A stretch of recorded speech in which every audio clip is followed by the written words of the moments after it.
Hello प्यारे दोस्तों, कैसे हैं आप सभी। आई होप कि आप लोग बहुत अच्छे होंगे।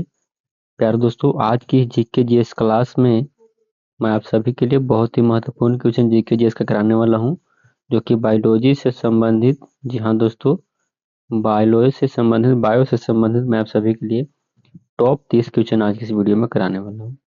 यदि आप किसी भी एग्जाम की तैयारी करते हैं तो आपके लिए वीडियो बहुत ही महत्वपूर्ण होने वाला है। तो चलिए प्यारे दोस्तों, आज की इस वीडियो को स्टार्ट करते हैं बिना समय को बिताए हुए। पहले नंबर क्वेश्चन की ओर चलते हैं और आज की इस वीडियो को स्टार्ट करते हैं। पहला नंबर प्रश्न है दोस्तों,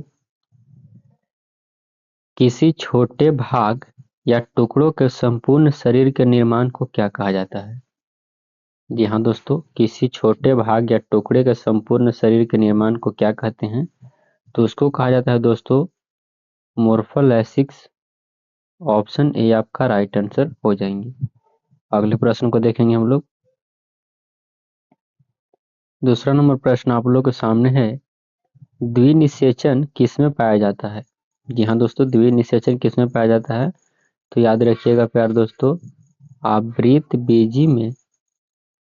जी हाँ दोस्तों, आवृत बीजी में द्विनिषेचन पाया जाता है। ऑप्शन ए आपका राइट आंसर हो जाएंगे। अगले प्रश्न को देखेंगे। 4 नंबर प्रश्न आप लोगों के सामने है, पिस्टिया में कायिक प्रवर्धन किसके द्वारा होता है। जी हाँ दोस्तों, पिस्टिया में कायिक का प्रवर्धन किसके द्वारा होता है, तो ऑफसेट के द्वारा होता है। याद रखिएगा ऑफसेट। जी हाँ दोस्तों, याद रखिएगा ऑफसेट। जी हाँ दोस्तों, ऑफसेट। ऑप्शन बी आपका राइट आंसर हो जाएंगे। अगले प्रश्न को देखेंगे हम लोग। 5 नंबर प्रश्न आप लोगों के सामने है। 5 नंबर क्वेश्चन क्या कहता है, घरेलू मक्खी की मेयोस्ट्रीम में गुणसूत्र की संख्या कितनी होती है। तो दोस्तों, घरेलू मक्खी की मेयोस्ट्रीम में जो गुणसूत्र की संख्या जो होता है वो होता है 12। याद रखिएगा। जी हाँ दोस्तों, 12। ऑप्शन बी आपका राइट आंसर हो जाएंगे। जी हाँ दोस्तों, ऑप्शन बी। अगले प्रश्न को देखेंगे हम लोग। 6 नंबर प्रश्न आप लोगों के सामने है। माफ करिएगा, इसमें 3 ऑप्शन ही दिए गए हैं। निम्नलिखित में से किस प्राणी में ओवो विविपेटी की होता है, तो दोस्तों रैटल सर्फ में पाया जाता है। ऑप्शन सी आपका राइट आंसर हो जाएंगे। अगले प्रश्न को देखेंगे। 7 नंबर प्रश्न आप लोगों के सामने है दोस्तों, पार्थेनोजेनेसिस पाया जाता है। जहाँ दोस्तों पार्थेनोजेनेसिस किस में पाया जाता है, तो याद रखिएगा स्पोरोसिस्ट एवं रेडियल लार्वा में पाया जाता है। ऑप्शन डी आपका सही जवाब हो जाएंगे। अगले प्रश्न को देखेंगे हम लोग। 8 नंबर प्रश्न आप लोग के सामने है दोस्तों, यदि नर आकारिकी में मादा से भिन्न हो तो इसे क्या कहते हैं। जहाँ दोस्तों नर यदि आकारिकी में मादा से भिन्न हो तो उसको क्या कहते हैं, तो उसको लैंगिक द्विरूपता कहा जाता है। ऑप्शन सी आपका सही जवाब हो जाएंगे। अगले प्रश्न को देखेंगे हम लोग। 9 नंबर प्रश्न आप लोगों के सामने है, पीडोजेनेसिस किस लार्वा में पाया जाता है। जहाँ दोस्तों पीडोजेनेसिस किस लार्वा में पाया जाता है, तो याद रखिएगा फैसियोला में पाया जाता है। याद रखिएगा। जी हाँ दोस्तों, पीडोजेनेसिस फैसियोला में पाया जाता है। ऑप्शन बी आपका सही जवाब हो जाएंगे। अगले प्रश्न को देखेंगे हम लोग। 10 नंबर प्रश्न आप लोग के सामने है दोस्तों, किसमें तिर्यक द्विखंडन पाया जाता है। जी हाँ दोस्तों, किसमें तिर्यक द्विखंडन पाया जाता है, तो याद रखिएगा सीराटियम में तिर्यक द्विखंडन पाया जाता है। ऑप्शन डी आपका सही जवाब हो जाएंगे। अगले प्रश्न को देखेंगे हम लोग। 11 नंबर प्रश्न आप लोगों के सामने है दोस्तों, प्राणियों में यौनावस्था के बाद आता है, तो दोस्तों यौनावस्था के बाद प्रजनन अवस्था आता है। ऑप्शन बी आपका सही जवाब हो जाएंगे। अगले प्रश्न को देखेंगे हम लोग। 12 नंबर प्रश्न आप लोग के सामने है दोस्तों, निम्नलिखित में से कौन सा सही क्रम है, तो दोस्तों इसमें से सही क्रम जो है यह होता है ऑप्शन सी, पहले युग्मनज उसके बाद सयुग्मनज उसके बाद युग्मनज उसके बाद भ्रूण जनना। ऑप्शन सी आपका सही जवाब हो जाएंगे। अगले प्रश्न को देखेंगे हम लोग। 13 नंबर प्रश्न आप लोग के सामने है, शब्द होमोथेलेकी एवं मोनोक्यूसिस के मोनोसिस के प्रयोग किसके द्वारा किया जाता है? तो द्विलिंगी अवस्था के लिए प्रयोग किया जाता है। ऑप्शन ए आपका सही जवाब हो जाएंगे। अगले प्रश्न को देखेंगे हम लोग। 14 नंबर प्रश्न आप लोग सामने है, तोता का सबसे अधिक उम्र क्या है? यहाँ दोस्तों तोता का सबसे अधिक उम्र क्या है? तो याद रखिएगा तोता दोस्तों 140 वर्ष जीवित रहता है। यहाँ दोस्तों 140 वर्ष जीवित रहता है। तो ऑप्शन डी आपका सही जवाब हो जाएंगे। अगले प्रश्न को देखेंगे हम लोग। 15 नंबर प्रश्न आप लोग के सामने है दोस्तों, निम्नलिखित में से कौन सा पौधा द्विलिंगी है? जी हाँ दोस्तों, निम्नलिखित में से कौन सा पौधा द्विलिंगी है? तो याद रखिएगा नारियल जो है वो प्यारे दोस्तों द्विलिंगी पौधा है। याद रखिएगा नारियल। ऑप्शन सी आपका सही जवाब हो जाएंगे। 16 नंबर क्वेश्चन, उससे पहले प्यारे दोस्तों वीडियो को एक लाइक कर दीजिए। चैनल पर नए हैं तो चैनल को भी सब्सक्राइब कर दीजिए और दोस्तों के पास वीडियो को शेयर कर दीजिएगा। 16 नंबर क्वेश्चन है, कौन सा द्विलिंगी जानवर है? तो दोस्तों इनमें से द्विलिंगी जानवर जो है वही होता है केंचुआ, हाइड्रा और जोंक। ऑप्शन ए आपका सही जवाब हो जाएंगे। अगले प्रश्न को देखेंगे हम लोग। 17 नंबर प्रश्न आप लोगों के सामने है, अनुगुणित गुणसूत्र किस में पाया जाता है? तो दोस्तों अनुगुणित गुणसूत्र पाया जाता है युग्मक में। याद रखिएगा युग्मक में। ऑप्शन बी आपका सही उत्तर हो जाएंगे इस क्वेश्चन का जवाब। अगले प्रश्न को देखेंगे हम लोग।